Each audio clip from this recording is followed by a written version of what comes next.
Welcome to Founders Future, a podcast powered by Closers.io, where we dive into the journeys of innovative entrepreneurs and explore the road ahead for them and their companies. I'm your host, Michelle Saeed, and in each episode, we uncover the stories behind impactful ventures, the challenges faced along the way, and the strategies driving their future growth. Today, we're thrilled to have Leslie Martinich, the founder and president of Competitive Focus and the founder of Leslie Martinich, joining us, a noted speaker across 6 continents and IEEE Central Texas section chair. She's transforming how tech organizations innovate and lead. We'll explore her founding story, how Competitive Focus and her personal brand is reshaping tech leadership, and her vision for scaling her boutique consultancy. So let's dive in. Leslie, welcome to Founders Future. Thank you so much, Michelle. Awesome. Let's kick things off for our listeners, Leslie. Take us back to the beginning. What specific problem within the tech leadership or the innovation landscape, perhaps around managerial challenges or engineer turnover, inspired you to start Competitive Focus and your personal brand? So I began my career as a computer scientist in the early days of software development, and I was driven by a desire to create products that would truly impact people's lives. In the 80s, I delivered a natural language interface for voice recognition software, technology that was way ahead of its time, revolutionary at that time. By the 90s, I was leading a team that developed the first commercial version of remote procedure call technology, fundamentally changing how devices communicate with each other. And our team delivered the first commercial product for RPC. And the thrill of innovation is what led me to join early startups in video on demand and online shopping before either became mainstream. And throughout these experiences, I noticed something critical. As developers, we could solve any problem, nearly any technical problem, but projects still failed, and they failed to get to market on time, they failed to compete effectively, or they were launched and then abandoned, or they were even abandoned before they were launched, which is really painful. These weren't technical failures, they were leadership failures, and they resulted in wasted work, wasted careers, and tremendous human costs. That this is what really bothered me. I watched colleagues and friends suffer because tech leaders were promoted for their technical abilities rather than their leadership skills. So they had great tech prep. They went to school, learned all about computer science or biomedical engineering or whatever, and they were great at the technology, but they had no leadership training. So that gave rise to my idea to start Competitive Focus. Our guiding principle is simple: focus your efforts where you have a competitive advantage. And for over 20 years, we've helped companies build leadership skills within their teams and develop leadership pipelines to fuel their growth. So today, our work centers around something fundamental: trust. So when trust decreases, costs increase, and vice versa. So think about this. Think about going to an airport prior to September 11th, 2001. When I would go to an airport prior to September 11th, my husband had dropped me off 15 minutes before my flight was to depart, and I truck on down the runway or the aisles and get on the plane and take off. But now I have to get to the airport 3 hours early to go through all the security. So the cost of my time has increased because people don't trust that passengers are not going to hijack the plane and crash it into a building, or that passengers aren't going to have a bomb in their shoes. And airlines don't trust the passengers. So there's a lack of trust, and that leads to so many costs. The cost of building the infrastructure to support all the new stuff at the airport, the cost of buying all the scanning machines, Mm, hiring all the security agents. These costs are huge. And that's because trust went down. Trust mm, went down, costs went up. So this is something that is true for business as well. When trust goes down, cost goes up. When employees don't trust their managers to make good decisions, when they don't trust their managers to have their interests at heart, or they don't trust their managers to communicate honestly, they leave.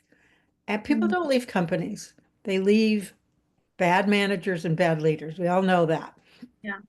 especially managers that they don't trust. And the financial impact of that is substantial. Think about this. Suppose you have a 400 person company that loses just 35 people annually. Mm, And that's a pretty good retention rate. But that mm, company will spend roughly 1 million on recruiting, hiring, onboarding, and productivity ramp up. That's mm, 1 million not invested in product development, not invested in other growth initiatives, not invested in new facilities for the company. So at Competitive Focus, we've developed a year-long program where we work with mid-level managers for 2 days a month. mm, It's engaging, very often hilarious, and we deliver remarkable outcomes. The data shows that 70% of these mid-level managers within a few years have advanced to the VP or C-suite level. That mm, is amazing. 70% of the participants have made that sort of advancement.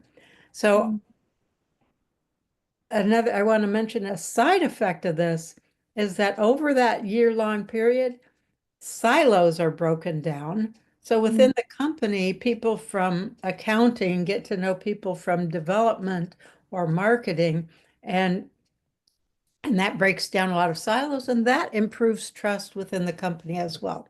mm, So our approach uses the PET method, which we invented, proven over a decade across Europe and the Americas.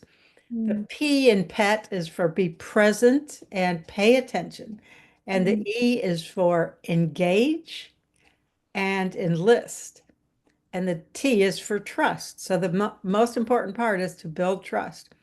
So that is the sort of thing that we do now, and it's working to help organizations improve their bottom line.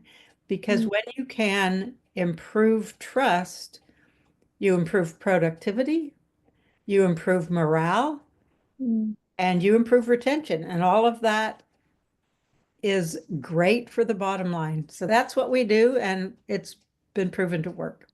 Love that. No, absolutely. Such an important area of development in a business that you have been evidently passionate about and developing leaders. And for our listeners, let's get into the nuts and bolts, even some potential clients that are tuning in. Leslie, walk us through how competitive focus and yourself, how do you generate revenue today? What is the core offer? Is it leadership coaching that you're focusing on or more corporate training? How do you structure what you do for your clients, such as the tech companies or even like some of the institutions? So you mentioned earlier that I was part of IEEE, and as part of IEEE, I have spoken and worked with clients on every continent except Antarctica. Mm, And they've invited me to come and I work with their teams. And so I have a network of friends, colleagues, people I've worked with, and that's where the offers come in. It's from word of mouth and from my huge network. And mm, so we get to go to a company, find out what their concerns are, and then devise a program that works for them. What mm, is it that their people are struggling with? Are they having problems? In one case, a company was having problems with, they would recruit women engineers, mm. but all the women engineers would leave typically within a year. And Wow. often they would leave trailing a long bunch of complaints about harassment, lawsuits against the company, and so forth. Now, this company had gone to great lengths to really improve their ability to recruit female engineers because they saw that as something that would be important for their business. Mm, But they hadn't done anything to help their male leaders learn how to interact with the female engineers. So that just required some work with the PET method, which uses techniques from improv comedy. Be mm, present when you're talking to someone and pay attention to them and say yes and rather than no but or but and no. mm, So we taught the male leaders how they could interact more effectively with female employees.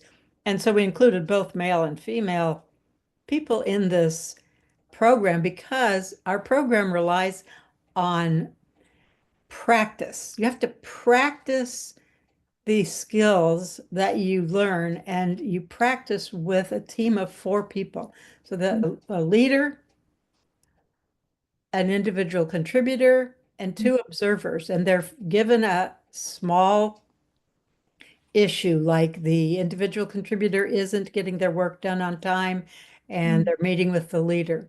And the observers watch for, is the leader saying something mm, that just causes the individual contributor to shut down? mm, And so the leaders and everybody in the group gets coached in what did you do wrong and how could you do that better. So we have a few minutes for the activity, say 15, and then each of the teams stands up and describes what happened and what went wrong in their scenario or what went right. So we've mm, had scenarios which I just described of somebody who wasn't getting their work done on time, mm, all the way from the employee was really revved up and excited because they were getting helped by their boss to the employee was quitting and suing their boss oh because my the goodness. boss was so rude to them. They learned the lessons right there, and they learn them from their peers, and it's really fun. And these scenarios are right out of my experience. I had Mm, 20 years of experience working in industry, so I have about 20 years of great stories of conversations that go well and conversations that go off the rails and cause everything from one person to leave to a whole site being divested from the parent site. So mm, just a range of really bad results that mm, need to be fixed and can be fixed. mm, So the way I get my clients is through word of mouth. People know who I am, and mm. they hire me to help improve the morale and productivity and the bottom line at their business. I love that. And like I had said earlier, is you mentioned this, people don't leave organizations and companies. They leave when there's like that lack of trust from the higher ups. And it is astonishing the numbers that you just pulled, like $1 million going into talent acquisition and recruitment, but not enough into leadership, product growth and development, and the change and the decision making and the impact, the high level impact starts from the top and then trickles down to the bottom. Very much an area that needs to be addressed, especially as you said, so many young people are being accelerated into those positions within C suite now. More than ever, we need to learn from the past and learn from the other experiences so that you can create a good culture in all companies, and retention, not the attrition, Yeah. where people want to bounce and leave and job hop. Nowadays we see that. Now, you mentioned a couple of things with acquisition. So, just more for the listeners and some of the founders that are tuning in, they want to just get some clarity on the acquisition part. From what it sounds like, word of mouth and a lot of networking through some of your events have been the most effective way for acquisition. Is that right? Yes, and that works. And you mentioned that it comes from the top. So I worked with one company where I worked first with most of the mid-level managers, and then the executive team asked me to work with them for a while. And the CEO asked me for help with his presentations. And I noticed right away that he wasn't breathing. Wow. And I bet nobody else had the guts to tell him, here's what you need to do. You need to breathe because if you don't breathe, first of all, your voice runs out. You run out of the diaphragm to push out your words, but Yeah. also your brain. You run out of oxygen for your brain if you're not breathing. So I told him, you just need to breathe. And I showed him where he wasn't breathing in the videos. So he referred to me as his personal coach, which I thought was hilarious because I've never thought of myself in that way. But Yeah. that's the way he thought of me. So it did come from the top. As he saw me as his personal coach, Mm. everybody else was willing to get in, and they all loved it anyway. They were all laughing and enjoying these scenarios and learning while they laughed. Yeah, it does come from the top, and it's fun. We have fun while we're doing it. I'm glad that's the case. Oftentimes, these types of conversations, especially with leaders and founders and CEOs, there's this saying, it's founder syndrome, right? It's not always an easy shift with their mindset and being the blade that cuts through that thinking, it can become tenseful. But I'm glad to hear, and our listeners as well would be enthused to find out more as well about how you keep it light, how you keep it fun. So, on that note, we'd love to learn about your approach to having these conversations on the front end when you do first interact with founders, like the sales aspect. What strategies have been the most effective in converting some of these leads and new opportunities into long-term clients? Are you leveraging more of your thought leadership or referrals? And is it just yourself having these conversations, or do you have a small team that's also involved in that aspect? We have a small team, and we use the technique of interviewing them first, interviewing them to find out what they want, what their needs are, what is what's it costing them to have all these harassment lawsuits and turnover of, say, women in the case of that one Mm, client? What's it costing them? mm, And how much do they think it's worth to try to fix that? So I don't claim that I can turn their 15% turnover rate into zero, but I ask them how much would it be worth to them to cut that in half? mm, So how much is it worth if you could take $1 million expense and even cut it by 30 or 35%? So if you mm, cut it by 30%, that's $300,000. That might be nothing to a really big company, but a really big company is probably spending a lot more than $1 million on recruitment. So I interview them and find out what their problems are, what they think their problems are costing them, what mm, they would like to achieve, and then we work with them to design a program that will fit their needs. For example, I live in Austin, Texas. If the company is in Texas, I can easily meet with them once a month for a year. I typically meet with clients, with the employees once a month for 2 days. mm, And we learn something like negotiation techniques, and we use this pet method mm. approach to practice Love it. negotiations. So much of what we do is Mm, getting people to practice. If the mm, company's in Europe or Africa, I might meet with them once a month for 2 days and then do some video meetings or online meetings, and then come back and meet for 4 days. Something that makes sense for them. I might train them to have some internal champions who can lead the practices mm, once a month, or maybe they want to have practices once a week during lunch, which mm, is fun and fine.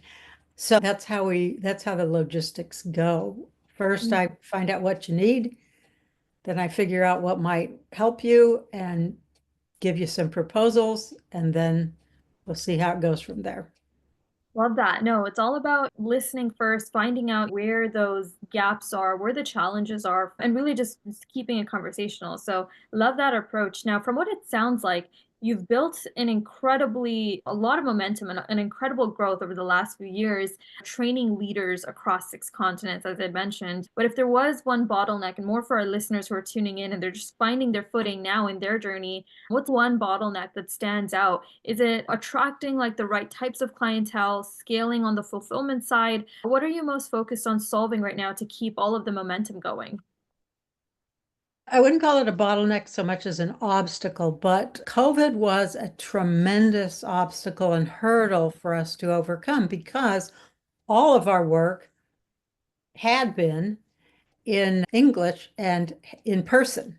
Mm, And so there, all of a sudden, we couldn't meet in person, mm, and that lasted for several years. So that was a huge obstacle for us to overcome. Now, a slight obstacle is that a lot of companies are reluctant to call their employees into the office when they're working from home. If the company has a policy that you work from home and don't come into the office, and people have scattered around the world, then calling them into the office once a month for 2 days, that's another hurdle to overcome. And so we have to figure out how we can make that work. If that means do it virtually, we do it virtually. And part of the way we're overcoming that is I have a free every day, every week on Wednesday mornings, Central Time in the US, 9 o'clock. I have a LinkedIn Live program where with my colleague Christina Alden, and it's on her LinkedIn page, Christina Alden.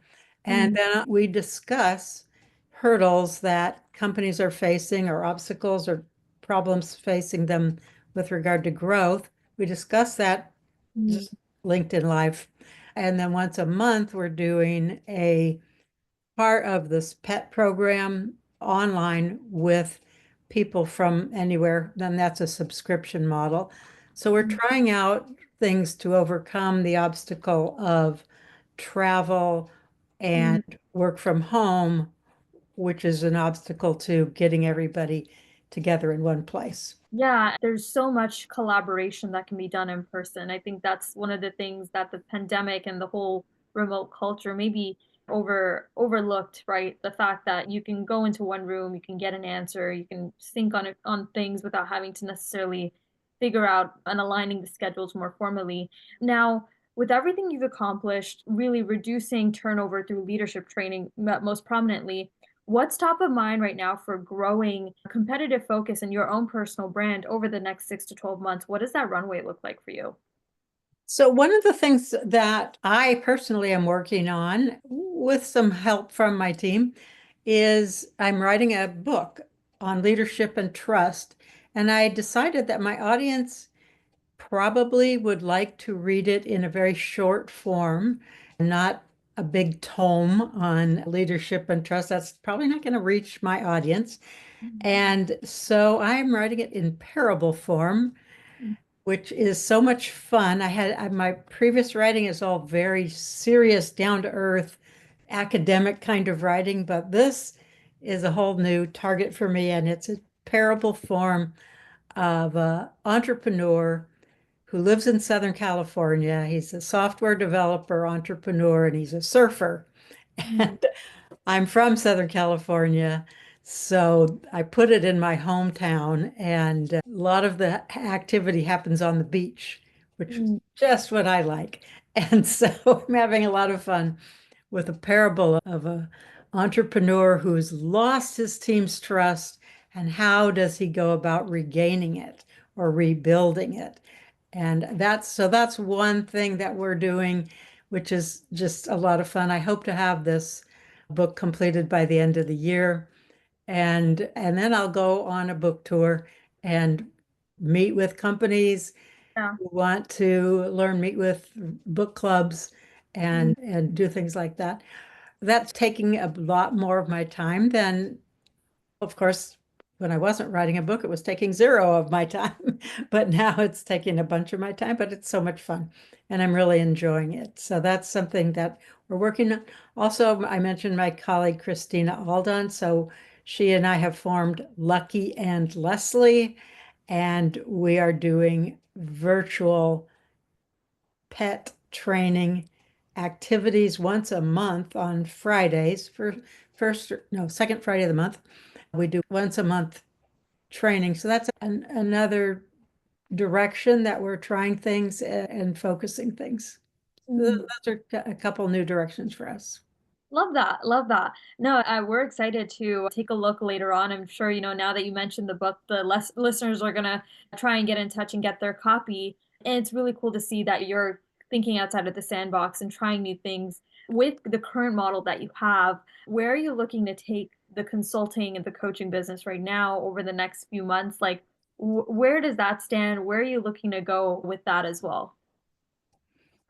I've been invited to speak in Tunisia coming up, and so I'm planning a late summer European and North African tour to try to meet with people who are in Europe and want to have some maybe 2-day workshops or just a talk for their leadership team while I happen to be in Europe. I love going to Tunisia. I've been there several times.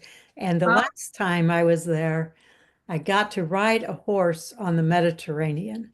So it was so much fun. I love body surfing. And so we were on the Mediterranean and I said, okay, I'm gonna put on my bathing suit, put on a little shirt, and put a towel in a bag. And I walked down to the beach and I looked over and there was a man with two horses walking on the beach coming toward me. And I said, may I ride one of your horses? And he didn't speak English and I didn't speak Arabic, but we got to communicate and he knew what I wanted.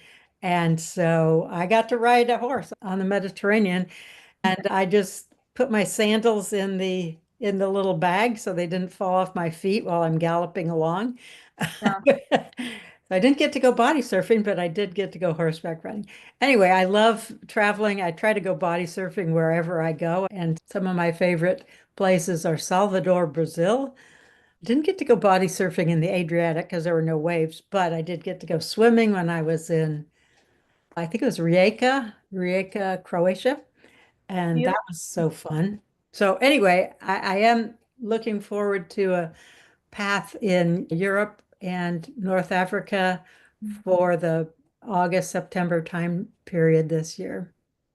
Beautiful. No, love that. We're hoping that you can make some more memories and hopefully get to do some more horseback riding on different.